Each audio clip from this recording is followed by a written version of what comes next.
Hello बच्चों, Tesla adventures में आपका बहुत बहुत स्वागत है। इस वीडियो में आज हम डिस्कस करेंगे ऑल्टरनेटिंग करंट्स और यहाँ से हम ऑल्टरनेटिंग करंट्स भी स्टार्ट कर रहे हैं। जो सरफेस टेंशन की प्लेलिस्ट है वो अपलोड होती रहेगी कंटिन्यूसली और हम यहाँ पे एसी करंट भी स्टार्ट कर रहे हैं। तो यहाँ पर फर्स्ट ऑफ ऑल सबसे बड़ा प्रॉब्लम मैंने बच्चों को देखा है ये आते हुए कि हम एसी को आइडेंटिफाई कैसे करें। तो सबसे पहले एसी की डेफिनेशन आपको क्लियरली पता होनी चाहिए और एसी की डेफिनेशन ये होती है कि ऑल्टरनेटिंग करंट्स वो करंट होते हैं जो एक फिक्स इंटरवल ऑफ टाइम के बाद अपने डायरेक्शन को चेंज करते हैं पीरियोडिकली। तो जैसे आप ये देख सकते हैं फर्स्ट वाला डायग्राम, इसमें ये एसी अपना डायरेक्शन चेंज कर रहा है, फिर वापस पॉजिटिव, फिर वापस नेगेटिव, ये चलता रहेगा। तो ये एसी करंट हम कह सकते हैं। पर जो सेकंड ऑप्शन है इसमें आप देखिए कि जो करंट है वो अपनी डायरेक्शन को चेंज नहीं कर रहा है, ओनली पॉजिटिव है, तो ये हम डीसी बोलते हैं। जो थर्ड ऑप्शन है ये एसी होगा ऑब्वियसली, क्योंकि ये डायरेक्शन को चेंज कर रहा है। और फोर्थ ऑप्शन डीसी है क्योंकि ये डायरेक्शन चेंज नहीं कर रहा है। फिफ्थ ऑप्शन जो है वो एसी है क्योंकि ये डायरेक्शन चेंज कर रहा है। और सिक्स्थ ऑप्शन जो है वो डीसी है।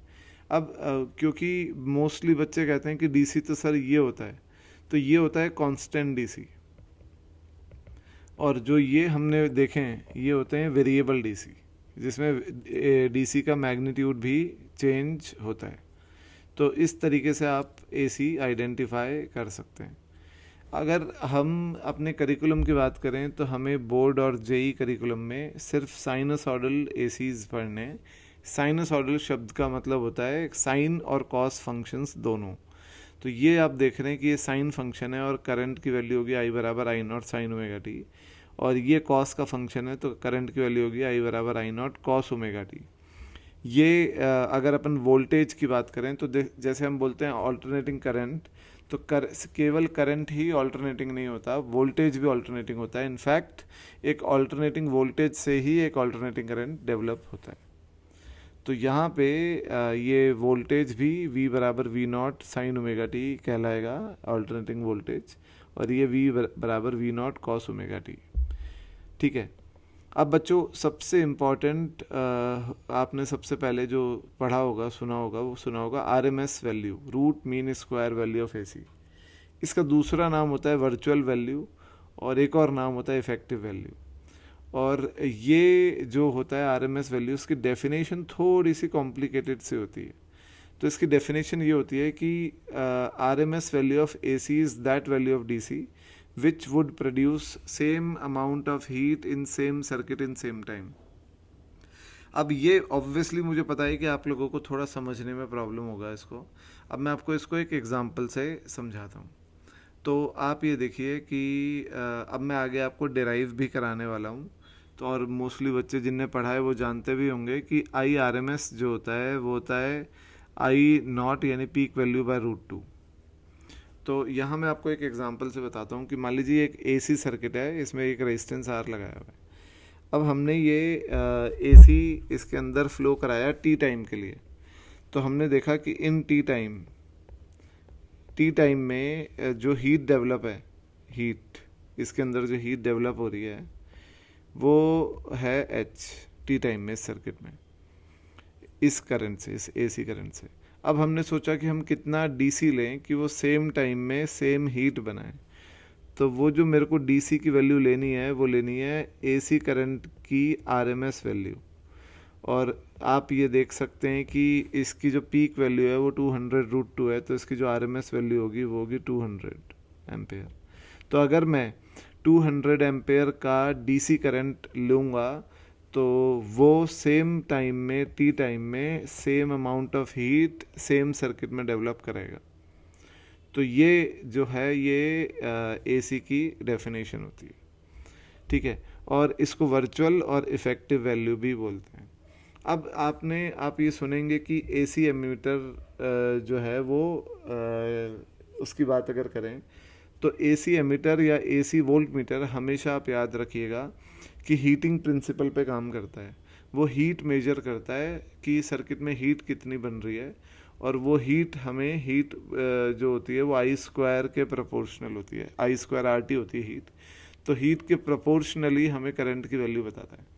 तो क्योंकि आप ये जानते हैं कि एसी और डीसी की जो सेम एसी की जो आरएमएस वैल्यू है वो डीसी के बराबर की हीट बनाती है, तो आपको ध्यान रखना है कि कभी भी एसी एमीटर या वोल्ट मीटर आया तो वो हमेशा आरएमएस वैल्यू नापता है, ठीक है। और अगर एसी एमीटर वोल्ट मीटर को आप डीसी पे लगाओगे तो डीसी पे जो वैल्यू नाप रहा है वो एसी की आरएमएस वैल्यू होगी। और इस पे थोड़ा सा हम जब न्यूमेरिकल्स करेंगे और फोकस करेंगे। फिलहाल हम बात करते हैं कि ये जो मैंने वैल्यू आपको बताई थी कि I0/√2 होती है, ये कहाँ से आई। तो यहाँ पे जैसे नाम है RMS, रूट मीन स्क्वायर, पर इसका ऑपरेशन उल्टा होता है, पहले स्क्वायर करते हैं फिर मीन निकालते हैं फिर रूट लगाते हैं। तो पहले स्क्वायर किया मैंने, तो स्क्वायर हुआ I0² sine square omega T. फिर मैंने मीन निकाला, तो देखिए मीन निकालने के लिए आपको इंटीग्रेट करना पड़ेगा और जो टी है उससे डिवाइड करना पड़ेगा, तो ये आएगा I² का मीन,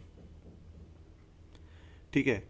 तो ये आप देखिए कि integration of I0² sine square omega t d t 0 से t डिवाइडेड बाय t।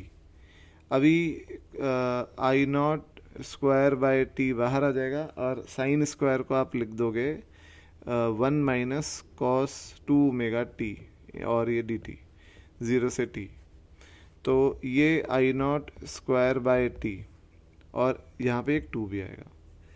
तो आप अगर इसे इंटीग्रेट करेंगे तो cos 2 ओमेगा टी का इंटीग्रेशन फुल साइकिल के लिए 0 हो जाएगा और इंटीग्रेशन में आएगा t/2।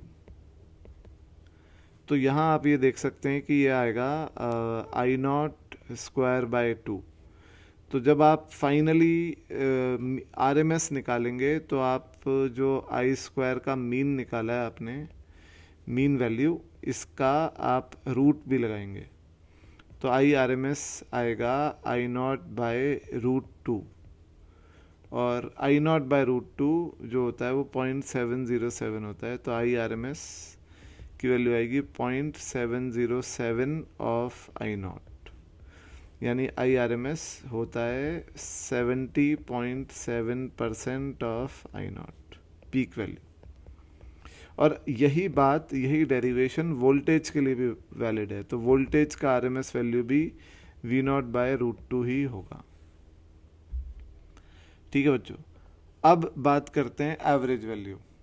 तो एवरेज वैल्यू ऑफ AC, अब average value of AC is that value of DC which would pass the same amount of charge through the same circuit in same time। ये बड़ी इंपॉर्टेंट बात है कि यहाँ वहाँ पर हमने बोला था कि AC की RMS वैल्यू DC की वो वैल्यू होती है जो सेम सर्किट में सेम टाइम में सेम हीट प्रोड्यूस करेगी, पर यहाँ पे हम एवरेज की बात कर रहे हैं, तो हम बोलेंगे कि AC की RMS वैल्यू, AC की एवरेज वैल्यू DC की वो वैल्यू होती है जो सेम सर्किट में सेम टाइम में सेम अमाउंट ऑफ चार्ज पास करेगी। ये बड़ी इंपॉर्टेंट है, यहाँ पर हम हीट के जगह चार्ज बोल रहे हैं। तो यहाँ फिर से वही एग्जांपल मैं आपको देता हूँ कि हमने मान लीजिए ये एक मैं आपको अभी डिराइव भी करके दिखाऊंगा कि जो एवरेज वैल्यू होती है वो हाफ साइकिल के लिए 2/π होती है I0 का, और फुल साइकिल, ये तो हाफ साइकिल है, और फुल साइकिल के लिए I एवरेज जो होती है वो होती है 0 फुल साइकिल के लिए। और ऑब्वियसली क्योंकि एक ऑल्टरनेटिंग करंट है और साइनसॉइडल करंट है, तो फुल साइकिल में उसका सम 0 ही तो होगा, तो वो 0 ही आएगी। पर अभी हम यही बात करते हैं कि I बराबर है I0 sign omega T, AC current है। तो अगर आप इसका एवरेज वैल्यू देखेंगे फुल साइकिल में, तो या हाफ साइकिल में बोलें तो इसकी एवरेज वैल्यू आएगी 2/π ऑफ I0। तो मान लीजिए कि इस करंट ने हाफ साइकिल में इस रेजिस्टेंस के थ्रू इस टर्मिनल से Q चार्ज पास किया, T टाइम में Q चार्ज पास किया। तो अब हमने सोचा कि हम कितना DC लगाएं, कितना DC करंट फ्लो कराएं इस रेजिस्टेंस में कि सेम टाइम में सेम चार्ज पास करे, तो वो DC की वैल्यू होगी 2/π ऑफ I0। ठीक है, और वो डीसी की वैल्यू सेम टाइम में सेम चार्ज इस रेजिस्टेंस से सेम सर्किट में पास करेगी।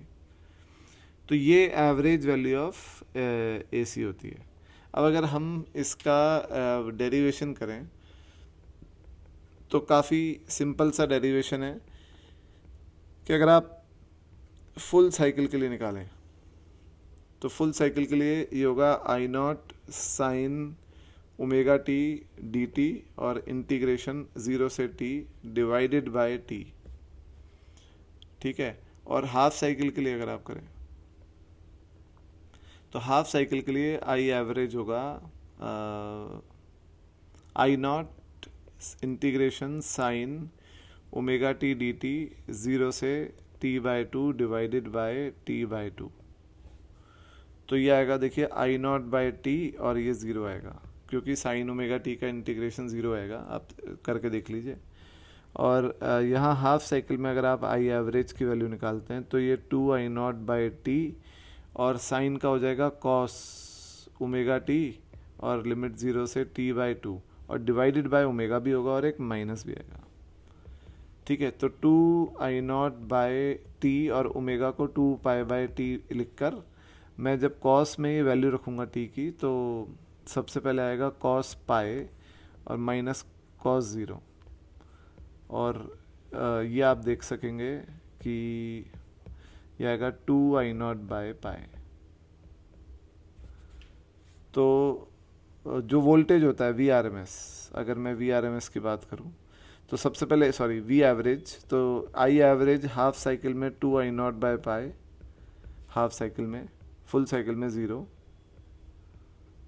और वी एवरेज हाफ साइकिल में 2 V not by pi, full cycle में 0, ये भी हाफ साइकिल में, ठीक है बच्चों। तो ये फर्स्ट वीडियो था एसी में और लगातार वीडियोस आएंगे इसके, तो आप लोग अपने पढ़ाई पे ध्यान दीजिए। Thank you.